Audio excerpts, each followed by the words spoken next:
challenge anybody who has hired, and I have friends of mine that are online coaches, but the shit's getting out of hand. I would challenge anybody that has an online coach right now that's been less than 2 years of training. When you contract expires with the coach, fucking fire him.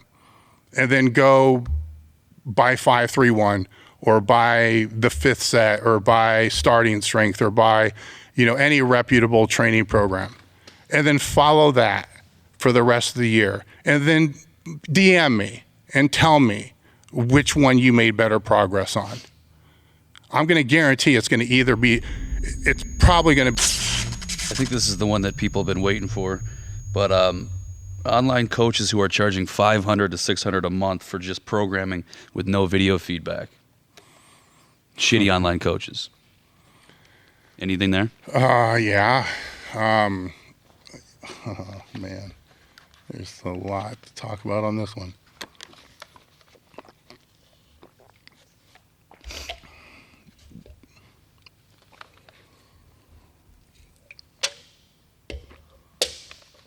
Okay.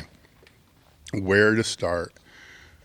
First off, and I'm going to be speaking not to the coaches, because they're going to do what they're going to do.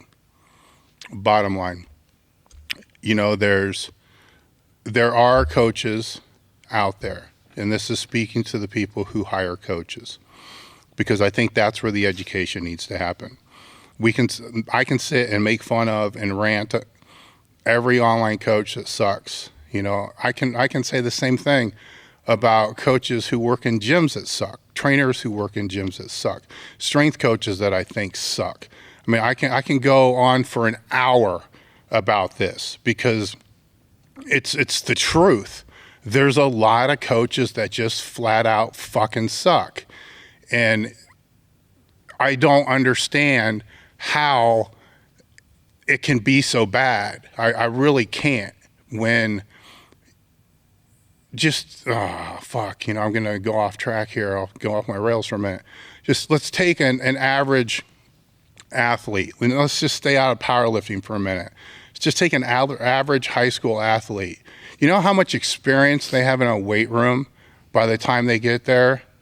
Fucking zero. So you got a coach that's working with a weight room athlete with 0 training years experience. That means they can do pretty much anything and get stronger. If they don't get stronger, how the fuck is that even possible? Because that means you suck so bad as a coach, you regress their ability to make basic adaptations that are associated with overloading a muscle with strength training. How is that possible?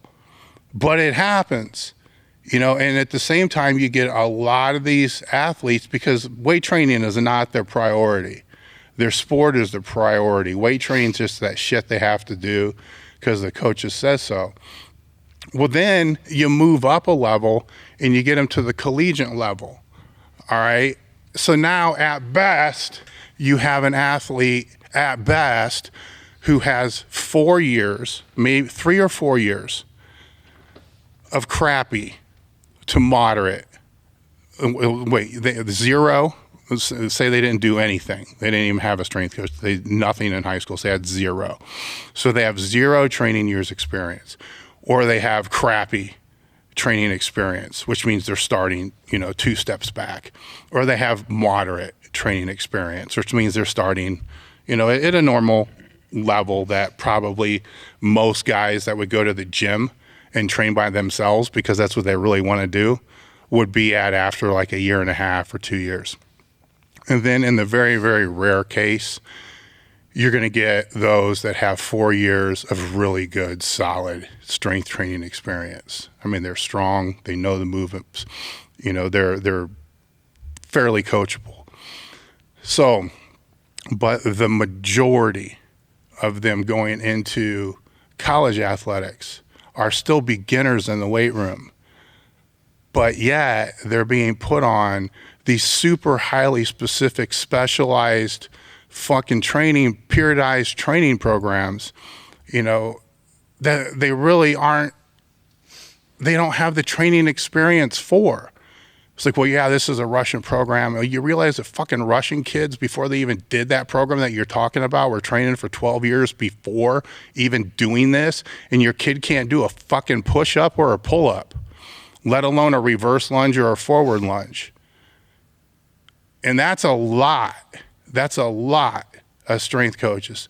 This isn't putting down the ones that are good. There are strength coaches out there that are very good, excellent at what they do.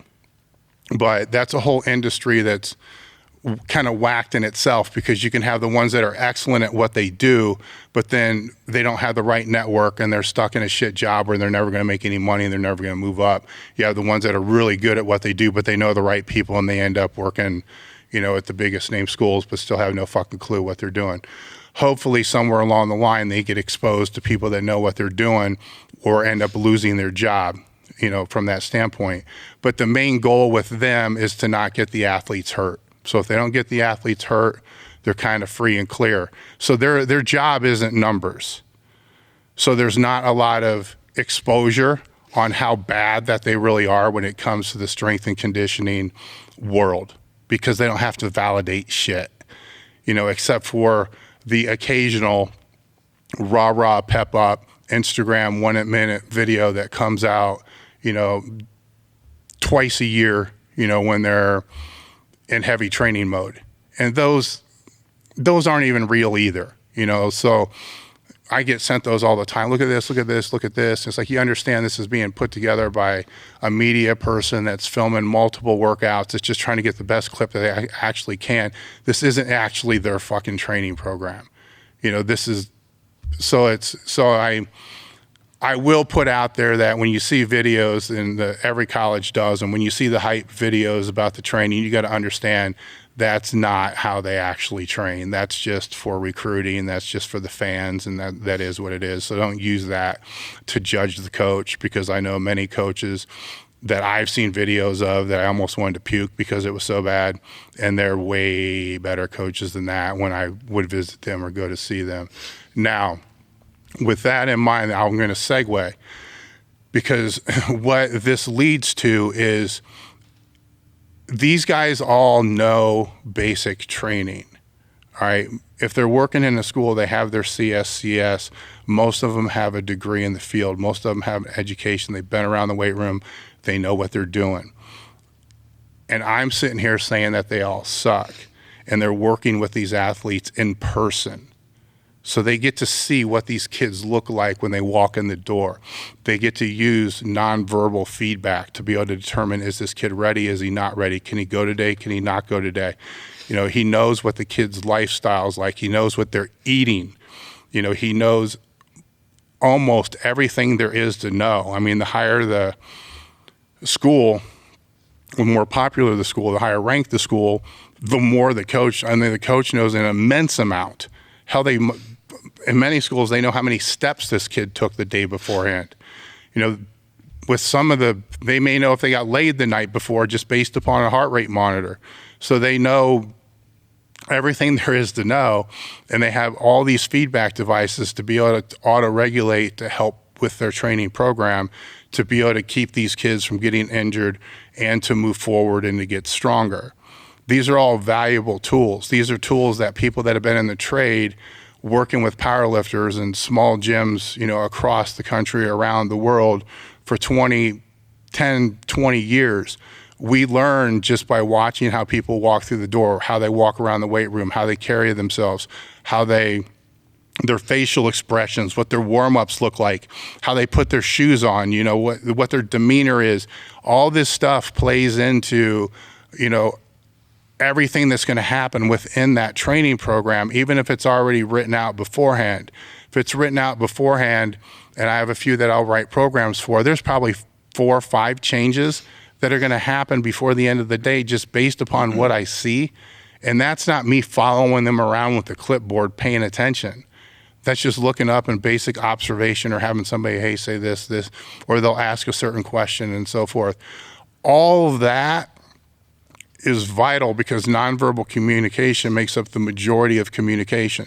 So now what the online coach is left with is written communication. Basically, they send them a program and then they get an update sent back, because what I've been told is you got to pay extra for the videos. So I'm sure a lot of people don't pay to even have the videos analyzed, which is fucked up to begin with, because how can you actually write a program if you don't know the technique of the lifter? But anyhow, or health history and tons of other things. So they have very limited data to go off of. So at best, all they can do is to push a program out to somebody. So they are not online coaching. There's no coaching involved at all. They are not online training. They are not training anybody at all. It's online programming, and that's it. They're sending them a program. Boom, bottom line. And I would challenge anybody who has hired, and I have friends of mine that are online coaches, but the shit's getting out of hand. I would challenge anybody that has an online coach right now that's been less than 2 years of training. When you contract expires with the coach, fucking fire him. And then go buy 531 or buy the fifth set or buy starting strength or buy, any reputable training program. And then follow that for the rest of the year. And then DM me and tell me which one you made better progress on.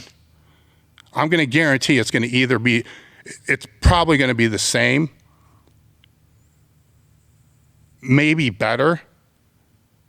But here's the thing, if it's worse, then you had a good coach, because you shouldn't be paying anybody unless it's going to be substantially better than what you can download for free.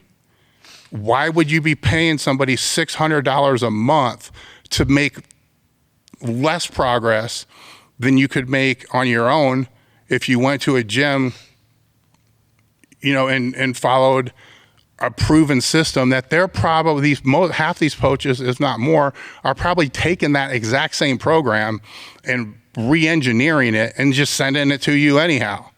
So you're saving yourself money. So how do you know if you're being fucked or if you're not being fucked? The first way is, were you sent a health history? If you weren't sent any type of health history, you're being fucked. Because I can't legally give anybody medical advice. I can't legally give anybody any type of physical therapy to be able to fix an injury. I can't legally do that. All right. I can't move forward on training somebody if I don't know what their joint health is, what their injury history is, fucking what their medications are. If they're doing cardio, are they on beta blockers? Because if you're going to try to use any kind of heart rate monitoring type system and you don't know if they're, they need to know this. So this is just basic personal training 101. So no health history, don't have a fucking idea what they're doing. They're just winging it. I'm not saying they can't help you, but they're like a consultant, a buddy helping you out with training that you're paying. So that's the first thing. The second thing would be, what is their attrition rate? Ask them for referrals. If their average client stays for 12 weeks and they're out, they're probably not good. Because you make the majority of your gains and the majority of your changes in the off season, albeit bodybuilding or powerlifting. You start to get closer to the meet, it becomes more about peaking, more about dialing in the strengths, getting things to peak, strength and peak and so forth. Some, if it's conjugate, can use it to be able to bring up weak points, but most other type of training styles, the weak points are going to be brought up during the off season. So, if there is no off season, if nobody uses the person for off season, then they're either dissatisfied with what they had training for the meet, or they didn't see any value in the person at all. If you find somebody that the majority of that they're hard to get into because the attrition rate is low, because they have so many clients, it might be worth waiting. because there's a reason why people aren't leaving, especially online. When it's in-person training, the attrition rate's most definitely going to be higher because you're going to form a personal relationship, and clients don't like to break that personal relationship. They feel bad saying, hey, look, I don't want to see you anymore. So that kind of plays into that. When it's online, it's just an email saying, I think, we're done. I'm sorry, da-da-da. It's an easy blow off. So it's going to be a different, people are going to quit faster, move on to other coaches faster. They're going to program hop faster. If you're a coach and you're listening to this, the takeaway is if you're not doing a good job explaining the entire multi-year program or the entire process of even a full year training program and the importance of the off season, well, then there's a reason why your people are leaving. Even if they're making gains and they're still leaving, that's why. The other thing to look for outside of those is, I'm going to go back and I'm going to talk a little bit more about the referrals because people don't do that. They just look online and they see hashtags and they follow hashtags and all this other kind of crap. Don't go off of that, man. Reach out to people because the hashtags don't mean a damn thing. Reach out to people and ask them, what was your experience like? What have other people's experience been like? Do you know anybody that hasn't had a good experience with them? And then contact that person. If you're going to hire somebody and they're charging, what this guy say, $600 a month or something like that? I think you said $500 to $600. Like $500 to $600 a month. I mean, over a period of a year, you're talking thousands of dollars. If you would spend, if it's $6,000, you're going to spend more time researching buying a car than, you'll hire an online trainer on a whim.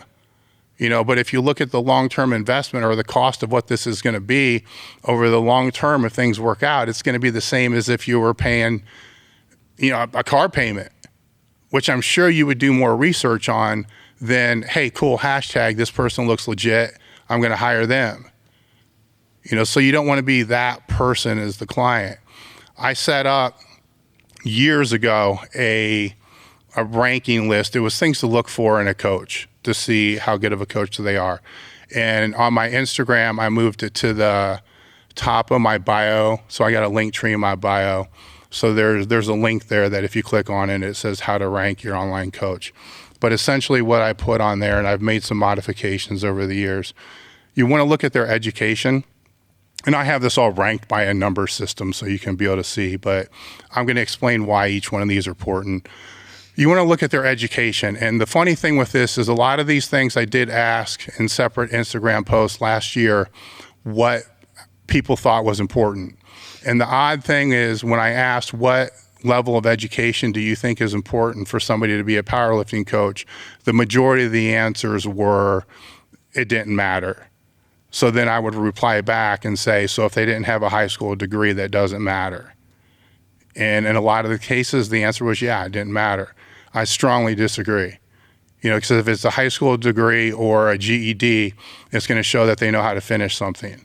So the last thing you want to do is hire somebody for a 12-week program or for a meet prep, and then have the person bail 3 weeks before the meet.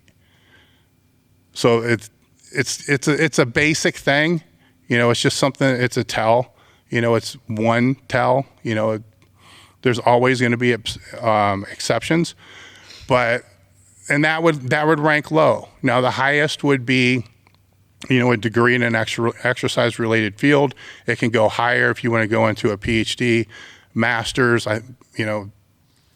Everything. Each one of these things you can go too far on the scale to where it actually starts to dive backwards. It's kind of like a bell curve. To where, in my opinion, if I was to say the best level of education would probably be a bachelor's degree. Maybe it could be debated a master's. It depends upon when they paid for it and how much they had to pay for it. PhD, it starts to drop down. Not because they're not qualified, but because their mindset works more in research mode, and they probably aren't going to have as much relevant work working with clients than what the others would, but there are outliers. I know several PhDs that all they do is work with personal training clients, and they are amazing at what they do. So everything has, outliers and relevance to that. from a powerlifting standpoint, who have they trained with? And all this now is from a powerlifting standpoint. So who are their training partners? Couple things go into this. First thing is, can they even hold a training partner, and for how long? Like, how long can they train with the same person? If they can't train with the same person for more than a training cycle at a time, then what makes you think they're going to be committed to you from one meet to the next? So that's the first thing that falls into that. The second thing that falls into that is, if they're training with people who really know their shit, then they're going to learn from that person. They're not only going to learn just from the dialogue that they're going to have with the person, they're going to learn from the mannerisms, and they're going to learn from watching the person. If you've ever trained with a top level lifter and you just watch what they do between sets compared to the people that aren't top level lifters, what they do between sets, it differs. How they approach a barbell differs. How they set up with a bar differs. If they're not set up correctly, they back out, readjust. That's going to be different than when somebody that is a beginner. So there's a lot of habits that come along with being more advanced in the sport that are learned just by seeing. And if they've trained with people like that, then they've seen those traits, and the odds that they develop those traits themselves are also there, and they're able to see what those traits are. So it also exposes you to what gyms they've been around, what type of training styles that they know best, what their training biases is. It's telling you a lot without actually asking a lot of different questions. Who coached or mentored them? That again kind of goes with, who have they trained with? It can be different because in powerlifting there are now, coaches that are out there, and strength and conditioning, there's mentors, that are helping the coaches as well. But, for me, it was, Louis Simmons. And before Louis, I had, Bob Wall, George Crawford. I always tried to put myself in a position to where I had the best coaches possible in the area to be able to help me, to be able to advance forward. So, and you look for that because the athlete's going to pick up on those traits. They're going to be able to learn from them because those guys, they want to be able to pass down what they know. What have they done themselves as lifters? I think that matters. Not everybody has to have the greatest genetic potential in this sport to get into a top 20 or a top 30 position. Hard work can get you there. Consistency can get you there. Learning how to train can get you there. There's a lot of attributes that can get you there. Consistency can get you there. Persistence can get you there. All these things need to be tied in. It won't be as easy, as somebody that has, full-on genetic potential to be able to do the sport. They're going to rise right to the top. But what they've been able to do themselves displays a hell of a lot about their dedication to the sport, as well as their ability to learn, process, and then utilize and adapt what they have, because they have to do that to themselves, as well as at that point in time, it also means that they've competed. So they've been on the other side of the coaching spectrum. So they know what it's like to be the athlete and not just the coach. It's hard to be a coach when you've never been the athlete, because you can't put yourself in the athlete's mind or an athlete's mindset, and you have to be able to communicate them. And sometimes it's fucked up, how you have to be able to communicate with them. If you have no clue whatsoever because you've never been in that position, then good luck. You can't do it. So as somebody looking for a coach, that's one thing that you want to look for. You got anything else on that? Or? Well, there's more. Okay. How many people have they made better than themselves? I think that's critical. I'm not going to keep harping on the same type of stuff, but if they're an elite lifter and then they made other lifters better than what they are, then obviously their ego is in check. And you don't want to deal with a coach that's got a giant ego, because then they're going to, and I've seen this happen, they will do anything that they can do to sabotage, to try to keep you from being better than what they were, because they can't stand people being better than what they were. So you want to find out if they first off have the ability and capacity and education and skills to be able to make somebody better than what they were, just because you want to be better than what they were, but also to see if that ego is going to be something that's going to be a problem down the line. How many years did they compete when they were competing? I think that becomes relevant now, because we have a lot of people that are becoming coaches within a year. 2 years, they do one meet and they're a coach.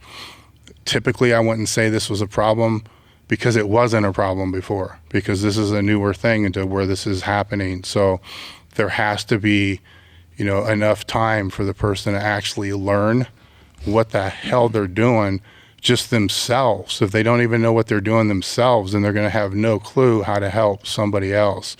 So if that's not in a 3-year range, then fuck it. No, there's no way. And once I said, the rank is on the link that I provided there. How many years have they been training? That's just overall training, seriously. So there's a lot of really, really good powerlifters, that maybe they've only been competing for 2 years, but they've been training seriously for 12.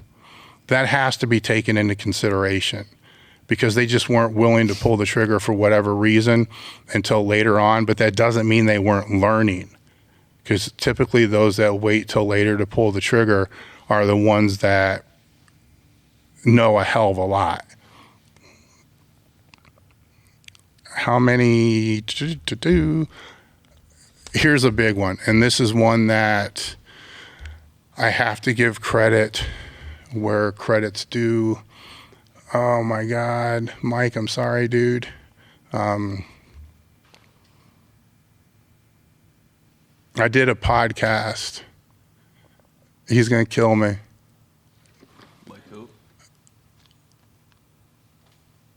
USAPL lifter, multi-world.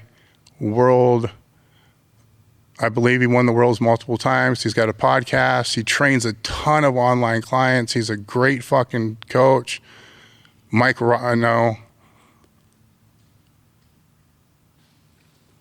Somebody comment, man, because my brain died. I'm looking right now as well. I did a podcast with him over the summer. I've known him forever. I feel like no. I feel like a complete turd, because I should know this. And I've known him for probably 15 years. What's that? Mike? No. There you go. Mike, how you say it? Tushinger? I have no idea. I'm going to kill that name. How do you say it? Huh? Too sure. Unsure? I'm unsure that it's too sure. Mike Tusher. Mike, look, man, I apologize. I'm sorry. I know who the fuck you are. We've known each other for a long time. I had a brain fart. But I wanted to give you credit for this one here. So when people are talking about coaches who know your shit, I will give him a shout out, not just because I just fucked up his name and couldn't remember it. He's been doing this forever, and a lot of the things that are on here, he actually went and hit high on the scale because he's trained by himself pretty much his whole entire career and fucking did it. One of the few people that I know that trained by themselves and fucking did it. And when it comes to RPE and stuff like that, this guy is the man. So he's the go-to when it comes to that. There's nobody better, and that's not me just blowing smoke up his ass. I've known him for a long time. I saw what he did competing. I know what he can still do if he wants to come back and compete again, and I've seen what he's done as a coach, and he's up there, the top of the top. But anyhow, when I did the podcast with him, we discussed this list, and he brought something up to me about how he was looking into just fucking around with some MMA stuff, I think it was. And he used this to try to find a teacher to be able to help him. And what he found was lacking here was you have to know how proficient and how good somebody is at training a complete beginner if you've never done it before. So he was going into a realm that he had no experience with, and he found this guy that was, fit all criteria here. Like the best of the best and competed great and had champions underneath him and all this other kind of stuff. But when it came to actually training beginners, he wasn't so good. So if you're a beginner, you want to look for people who have these same qualities, but really, really vet with the mindset of what level that you're at, that you're a beginner. Because with any of this stuff, when it comes to training, and this was part of that paper that I read earlier today as well, you want to get to a process of being, there's the whole 10,000 hour rule or the 10-year rule or whatever you want to call it. The overreaching impact of that is you want to get to a point of being basically over qualified or over taught, or your skill set being over and above what the normal needs to be. So an example would be, with Michael Jordan, just the basics of basketball were just a no-brainer. He didn't even have to think about it. It was just natural. It just happened. There was no thought process at all. That allowed him to be able to do things at a higher level that other people couldn't do because he was over-skilled, I guess is what the word would be with that. So if you're looking for a coach and they're over-skilled, and then a lot of the natural stuff is going to kind of come very, very simple to them and very natural to them. But at the same time, what I would add in there based upon what I've seen in powerlifting and with Mike is if they become over-skilled, then all they work with are athletes who are over-skilled. And then the first place they look is in the details, not in the basics. So that's where that basics would help. So if you're looking for an online coach, and I know this was long-winded, but I do think the biggest problem in the industry isn't the coaches. They're just the ones taking advantage of this. The biggest problem is the lack of education of the people on how to select the coach. Because the fact of the matter is if you're a beginner powerlifter and you've never really trained before, no matter who you hire, you're going to make progress with. But even if you didn't hire anybody, you still would have made the same progress or better. So it's an easy sell for them because they can throw it out there, basically snag your money knowing you're going to make progress. And then if you're not going to stay that long, they're not going to be long enough for you to actually run into a sticking point that's going to require thought and a skill set that they probably don't have to help overcome that. So that's the thing to keep in mind. The second thing to keep in mind is what is their intent? Why are they coaching? Are they coaching because this is their job? This is how they pay the bills. This is what they do. This is how they make a living. That matters because if it is their job and it's how they make a living and they're close to or damn close to being able to do that or are being able to do that, then they probably know what they're doing.